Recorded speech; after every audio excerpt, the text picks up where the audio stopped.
ஆளுமைமிக்க அரசியல்வாதியாக pure politics பயிற்சி பட்டறை நேரடி இணைய வழி வகுப்புகள் உங்கள் சீட்டிற்கு முந்துங்கள் 7338824242. லட்சம் கோடி கடன் ஆயிருக்கிறதா சொல்றாங்க. ஆனா 10 ஆண்டுகள்ல அதே 4 லட்சம் கோடி தான் அதிமுக ஆட்சியில கடன் இருந்தது. அப்பொழுது கொரோனா பேரிடரும் இருந்தது. இந்த பேரிடர் காலத்தை தாண்டி 10 ஆண்டுல 4 லட்சம் தான் கடன் வாங்கியிருந்தீங்க. ஆனா திமுக இந்த 4 வருஷத்துல 4 லட்சம் கோடி கடன் வாங்கி அதை என்னவா பண்ணிருப்பாங்க? இன்றைய முதலமைச்சர் மத்திய அரசினுடைய திட்டங்களை ஏற்றுக்கொள்ளாமல் புறக்கணித்து விஸ்வகர்மா என்ற ஒரு திட்டத்தை அவர் அறிவிக்கிறார்கள். யார் யார் என்னென்ன தொழில் செய்கிறீர்களோ அந்த தொழிலுக்கு 5 லட்சம் ரூபாய் நாங்கள் கொடுக்கிறோம் என்று மத்திய அரசு கொடுக்க சொல்லுகிறது. விஸ்வகர்மா என்று சொன்ன உடனே புறத்தொழிலை பற்றி இவர்கள் பேசிக் கொண்டிருக்கிறார்கள். ஒரு மத்திய அரசு ஒரு திட்டத்தை கொண்டு வரும்போது அதற்கு ஒரு பெயர் இடுகிறார்கள்.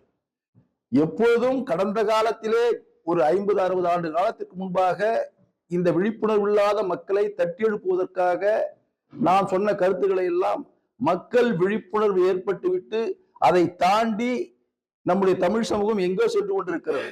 ஆனால் இன்றைய முதலமைச்சர் 60 ஆண்டுகளுக்கு முன்பா எப்படி மக்கள் விழிப்புணர்வு இல்லாமல் இருந்தார்களோ அதையே மனதில் வைத்துக் கொண்டு இப்போதும் அந்த கருத்தை பேசிக் கொண்டிருக்கிறார். அதன் அடிப்படையில் பார்ப்போம் என்று சொன்னால் அந்த திட்டத்தை நிறைவேற்றியிருந்தால் ஏற்றுக்கொண்டிருந்தால் பல ஆயிரம் சிறு தொழிலாளர் தொழில் செய்பவர்கள் நிச்சயமாக வங்கியிலே மிகப்பெரிய கடன் பெற்றிருப்பார்கள். அதை செய்யவில்லை. கல்வியிலே 2,2152 அது ஒன்றுதான் சொல்லிக் கொண்டிருக்கிறார்கள். இதை தவிர்த்து வேறு எந்த நிதியாவது மத்திய அரசு நிதி எங்களுக்கு கொடுத்துள்ள என்று அவரால் சொல்ல முடிகிறதா? ஆனால் எங்களுடைய ஆட்சி காலத்தில் எங்களுடைய கழகத்தினுடைய பொதுச்செயலாளர் எடப்பாடியார் அவர்கள் முதலமைச்சராக இருந்த போது 2வது திட்டம் மெட்ரோ 63,000 கோடி. இந்திய ஆட்சி வரலாற்றில் இவ்வளவு பெரிய நிதியை ஒரே திட்டத்திற்கு ஒதுக்கக்கூடிய சூழ்நிலையை உருவாக்கி மத்திய அரசு பெற்ற ஒரு முதலமைச்சர் எடப்பாடியார் என்பதை நான் இந்த இடத்துல பெருமையாக சொல்ல கடமைப்பட்டிருக்கிறேன். தன்னுடைய கட்சி தலைமையில மெகா கூட்டணி அமைத்து ஆட்சி அமைப்புன்னு சொல்லியிருக்காங்க. அதே சமயம் ஐயா ராமதாஸ் பின்னாடி ஒரு குள்ளநரி கூட்டத்தை இது அப்படின்னு சொல்லி அன்புமணி காட்டமா பேசியிருக்காரு. இதுல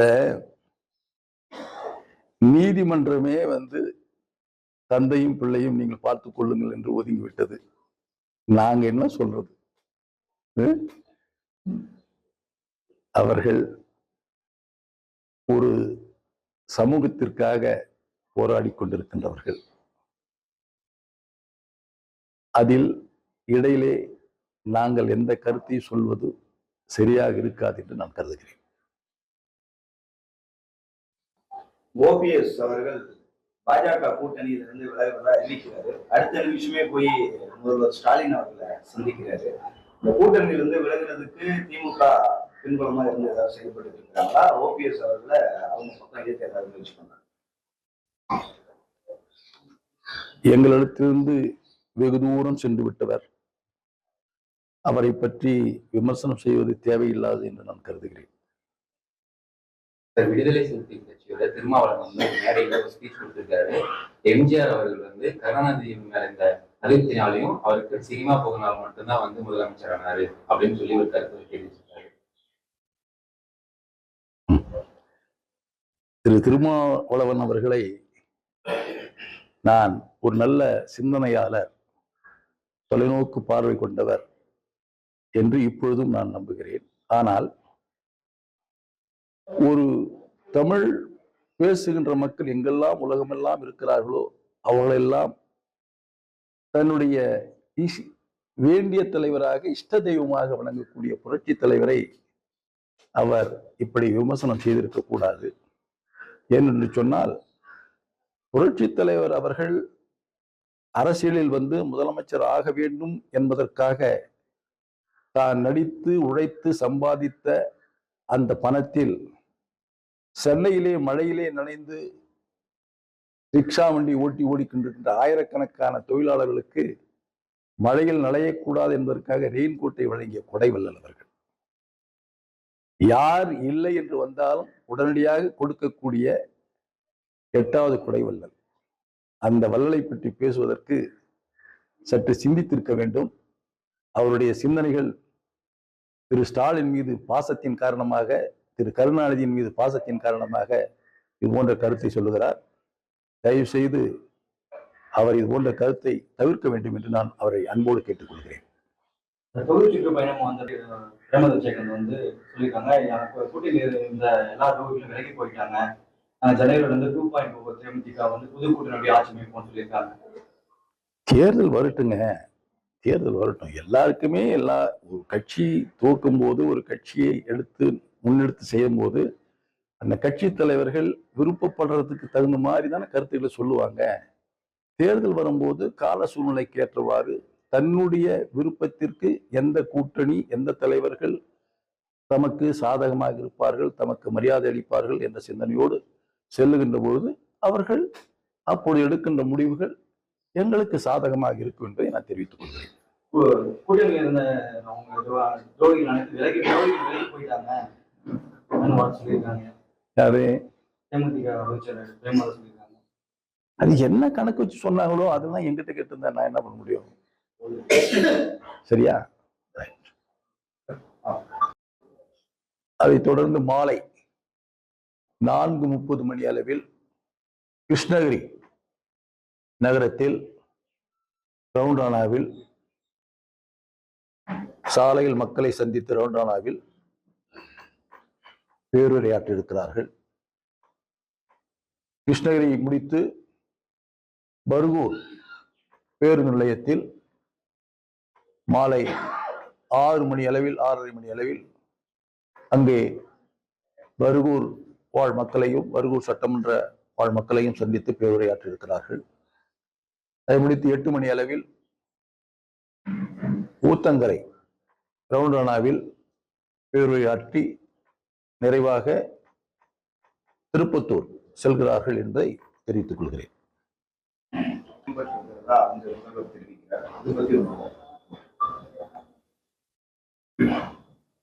முதல்வர் திரு ஸ்டாலின் அவர்கள் 4.5 ஆண்டு காலம் சொல்லுகின்ற கருத்துக்கள் அனைத்தும் முன்னுக்கு பின் முரணாகவே இருக்கிறது. இந்த பொருளாதார வளர்ச்சியில் அவர் இந்த கருத்தை சொல்லியிருக்கிறார் என்று சொன்னால், இவர் இந்த 4 ஆண்டு கால ஆட்சியில் அந்த பொருளாதார வளர்ச்சி அடையவில்லை. அதற்கு ஒரே ஒரு உதாரணத்தை சொல்ல விரும்புகிறேன். இந்த 4.5 ஆண்டு கால ஆட்சியில் குறிப்பாக கிருஷ்ணகிரி மாவட்டத்தில் எத்தனை தொழிற்சாலைகள் கொண்டு வரப்பட்டு அந்த தொழிற்சாலையின் வாயிலாக இந்த பொருளாதார வளர்ச்சியில் பங்கெடுத்திருக்கிறது என்பதை நான் மாண்புமிகு முதலமைச்சரிடத்திலே கேள்வியாக வைக்கிறேன். ஆனால் கடந்த 10 ஆண்டு கால ஆட்சியில் புரட்சி தலைவி அம்மா அவர்களும் போற்றுதலுக்குரிய எங்களுடைய கழகத்தினுடைய பொதுச் செயலாளர்களும் ஆட்சி இருந்தபொழுது, அதுவும் குறிப்பாக எடப்பாடியார் அவர்கள் ஆட்சியில் இருந்தபொழுது, அந்த 4.5 ஆண்டு காலத்தில் கிருஷ்ணகிரி மாவட்டத்தில் மட்டும் டாடா எலக்ட்ரானிக்ஸ் இப்பொழுது கிட்டத்தட்ட 30,000 பேர் பணியாற்றுகிறார்கள். மிகப்பெரிய தொழிற்சாலை, ஐபோன் அசம்பிள் செய்யக்கூடிய தொழிற்சாலையாக அது இருந்து கொண்டிருக்கிறது. அடுத்ததாக டெல்டா போட்டுவதற்குரிய எடப்பாடியார் அவர்கள் கொண்டு வந்தது. அருகாமையிலேயே மைலான் தொழிற்சாலை கொண்டு வரப்பட்டது. ஓலா கொண்டு வரப்பட்டது. போச்சம்பள்ளியிலே இன்று ஷூ கம்பெனி கிட்டத்தட்ட 20,000 பேர் பணியாற்றுகிறார் என்று சொன்னால் அது புரட்சி தலைவி அம்மா ஆட்சி காலத்தில் கொண்டு வரப்பட்டது. இப்படி இந்த பொருளாதாரம் மேம்படுவதற்குரிய பல தொழிற்சாலைகளை தமிழகத்தில் கொண்டு வந்த ஆட்சி அண்ணா திராவிட முன்னேற்ற கழக ஆட்சி. அதன் அடிப்படையிலே தான் இந்த பொருளாதாரம் மேம்பட்டிருக்கிறது. இவர் ஆட்சியில் 5.5 லட்சம் கோடி கடன் வாங்கியிருக்கிறார். அதுதான் அவர் செய்திருக்கிறார். இதிலே பெருமை பேசுவதற்கு எந்த விதமான தார்மீக உரிமையும் இன்றைய முதலமைச்சருக்கு இல்லை. இந்த பொருளாதார வளர்ச்சியில் பெருமை கொள்ளக்கூடிய இயக்கம் ஆட்சி அனைத்து இந்திய அண்ணா திராவிட முன்னேற்ற கழக ஆட்சி என்பதை நான் தெரிவித்துக் கொள்கிறேன். அதோடு கடந்த ஆண்டு கிருஷ்ணகிரி மாவட்டத்தில் மா சாகுபடியாளர்கள் வறட்சியால் மிகப்பெரிய அளவிலே பாதிக்கப்பட்டார்கள். அரசு கணக்கெடுத்து பாதிக்கப்பட்ட விவசாயிகளுக்கு 2,65,00,000 இழப்பீடாக வழங்க வேண்டும் என்று பரிந்துரை செய்தது, அரசுக்கு பரிந்துரை செய்தது. ஆனால் இந்த ஆட்சியாளர்கள் இன்று வரை ஒரு பைசா அந்த விவசாயிகளுக்கு கொடுக்கவில்லை. மாறாக இந்த ஆண்டு விவசாயிகள் மிகப்பெரிய அளவில் பாதிக்கப்பட்டார்கள். பக்கத்து மாநிலமாக ஆந்திரா விவசாயிக்கு மானியமாக டன்னுக்கு 4000 ரூபாய் கொடுத்தார்கள். அதோடு பல தொழிற்சாலைகளை அணுகி குறைந்த விலையாக 13,000 ரூபாய் நீங்கள் கொடுக்க வேண்டும், நாங்கள் 4,000 ரூபாய் மானியமாக கொடுக்கிறோம் என்று அவர்கள் அறிவித்தார்கள். அதை எதையுமே செய்யாத இந்த முதலமைச்சர் வீண் தாம்பிகம் பேசிக்கொண்டு மக்களை ஏமாற்றிக் கொண்டிருக்கிறார் என்பதுதான் யதார்த்தமான உண்மை. மத்திய அரசு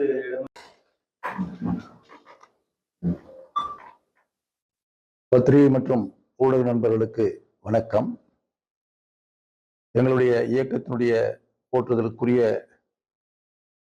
பொதுச் செயலாளர் அவர்கள் 11/8/2025 மற்றும் 12/8/2025 திங்கள் செவ்வாய் ஆகிய 2 நாட்கள் கிருஷ்ணகிரி மாவட்டத்தில் கிருஷ்ணகிரி மாவட்ட மக்களை சந்திக்க வருகிற இருக்கிறார்கள். அந்த நிகழ்ச்சி 11 மாலை 4 மணி அளவில் ராயகோட்டை பேருந்து நிலையத்தில் மக்களை சந்தித்து கருத்துக்களை வழங்க இருக்கிறார்கள். அதைத் தொடர்ந்து கிளமங்கலம் பேரூராட்சியில் வரவேற்பை ஏற்றுக்கொண்டு தேன்கனி கோட்டையில் 2வது நிகழ்ச்சியாக அங்கு மக்களை சந்தித்து பேருரையாற்றி இருக்கிறார்கள்.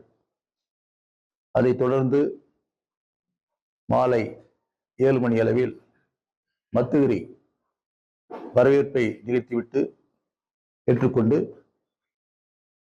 ஓசூர் ராம்நகர் மைதானத்தில் அந்த மக்களை சந்தித்து பேருரையாற்றியிருக்கிறார்கள்.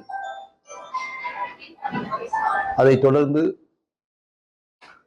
8:30 மணி அல்லது 9 மணி அளவில் சூளகிரி பேரூராட்சியில் ரவுண்டானாவில் மக்களை சந்தித்து அங்கே பேருரையாற்றியிருக்கிறார்கள். 11ஆம் தேதி நிகழ்ச்சி 10 மணியோடு நிறைவு பெறுகிறது. நிகழ்ச்சியை முடித்து ஓசூர் ஹில்ஸ் விடுதியில் தங்குகிறார்கள். 12ஆம் தேதி காலை கிருஷ்ணகிரி மேற்கு மாவட்ட கழகத்தினுடைய மாவட்ட அலுவலகத்தை 8:30 மணி அளவிலே அவர்கள் திருக்கரங்களால் திறக்க உள்ளார்கள். அதைத் தொடர்ந்து 10:30 மணி அளவில் ஹில்ஸ் ஹோட்டல் கருத்தரங்க கூடத்தில் தொழில் முனைவோரை சந்திக்கிறார்கள். அதைத் தொடர்ந்து விவசாய பெருமக்களோடு கலந்துரையாட இருக்கிறார்கள். அதைத் தொடர்ந்து வணிக பெருமக்களோடும் கலந்துரையாட இருக்கிறார்கள். மற்றும் பல்வேறு அமைப்புகள் கழகத்தினுடைய பொதுச் செயலாளர் போட்டதற்குரிய எடப்பாடியார் அவர்களை அன்று 12ஆம் தேதி அன்று ஹில்ஸில் சந்திக்க இருக்கிறார்கள் என்ற செய்தியை தெரிவித்துக் கொள்கிறேன்.